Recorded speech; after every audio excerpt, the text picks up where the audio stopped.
hindi namin kilala. But then, benefit of the doubt, they decided bumalik sa dadaanan nga nila. Nung lumingon daw sila to look for the woman, wala na siya. Anyhow, sabi nila, wala na siya. Naglakad sila sa dinaanan nila, and believe it or not, they met another woman. And that second woman turned out to be one of the staff ng Kapwa Ko Mahal Ko Foundation. And the woman told them, huwag na po kayong umuwi ngayong gabi. Ayusin natin ang papel ng ilan. And she underwent surgery days later. And this old woman, yung namumulekta, told me, basta ako, Father, ang paniniwala ko, mahal na birin ang nakasalubong ko. Who am I to question that? When Our Lady appeared in Lipa Carmel in 1948, she purposely showed herself with arms open. Hindi yung usual na nakaganyan. Our Lady said, ganito ang image ko. And you know what she said? Why? Dahil sabi niya, because I am your mother, welcoming everyone. Yun yung reason kung bakit nakabukas ang mga kamay. Sa apparition in Lipa Carmel. 1948, Our Lady appeared. 1951, the church said it was not an authentic apparition.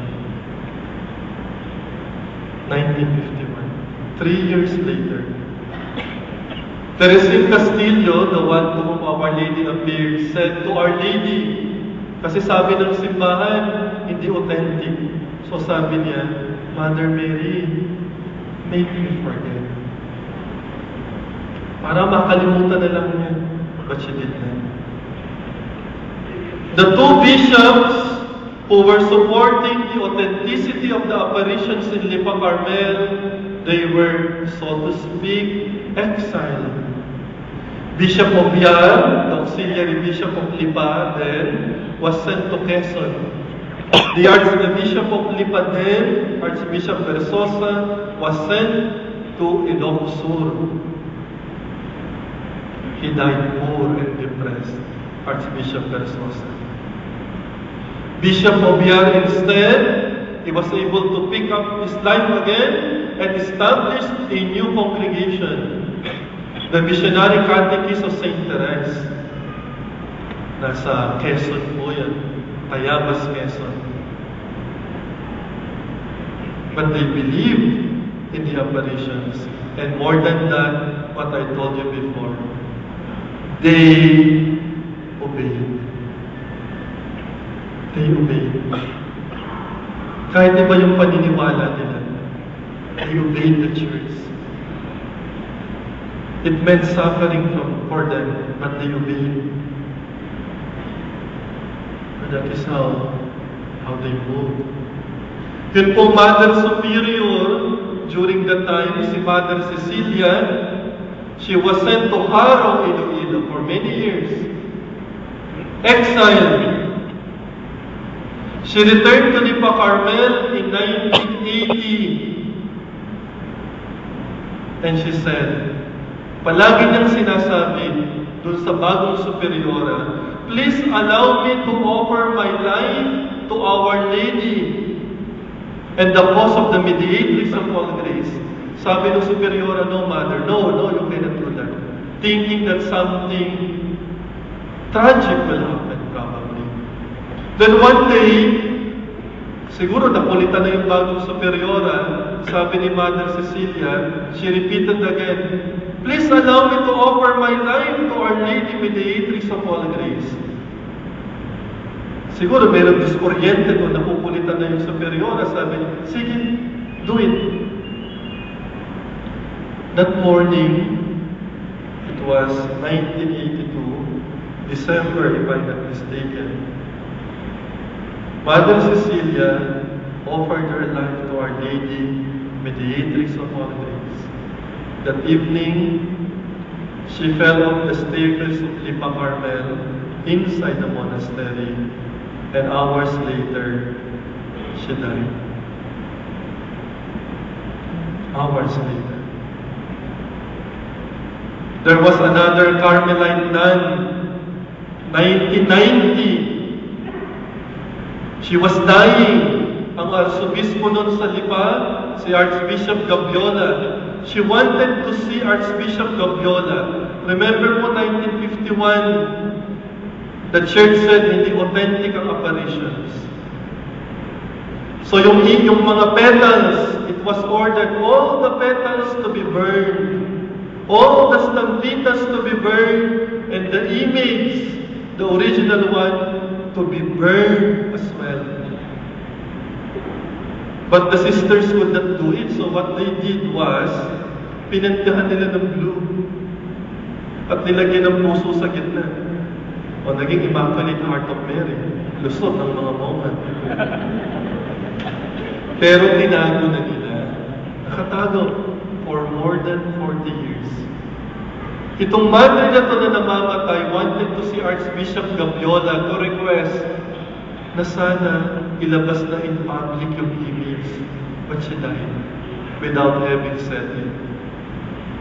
The morning that she died, the other nuns called the Archbishop, Archbishop, namatay na po si sister, pero may request po sana siya bago mamatay. Pwede daw po bang ilabas na yung image ulit for public veneration? The Archbishop decided, o sige, habang may lamay, ilabas natin yung statue. Habang andyan yung bangkay ni sister, so sabi nga nila, what the sister failed to do in her lifetime, she did in her death.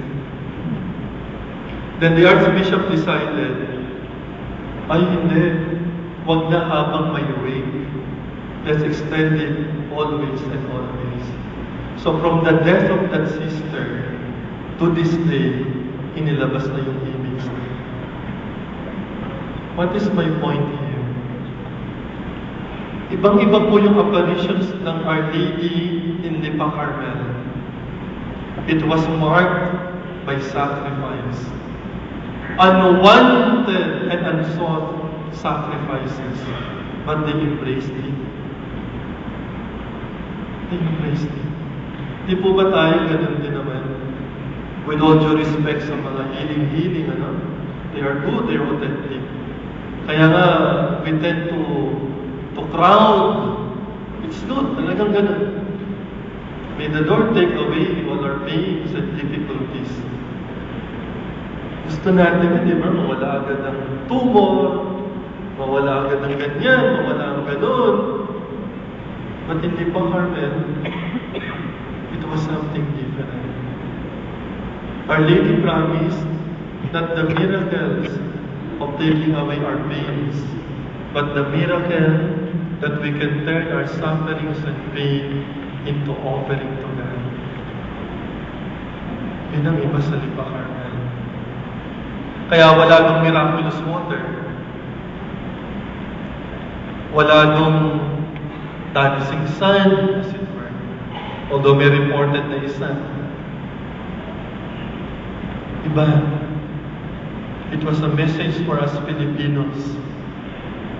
Ano sabi ni Mother Teresa of Calcutta? Ano sabi niya? When we are in pain, when we are sick, when we are sorrowful, it is those moments, according to her, that we are so close to God that He could actually please us. Mga halik pala ng Diyos yung paghihirap na yan. Halik ng Diyos. Mas mabuti na siguro ang halik ng Diyos kaysa sa halik ni Judas. So let us not be afraid of pain and suffering. We transform it. We transform it into something beautiful and joyful. To God through our Lady. Diba nga yun, to Jesus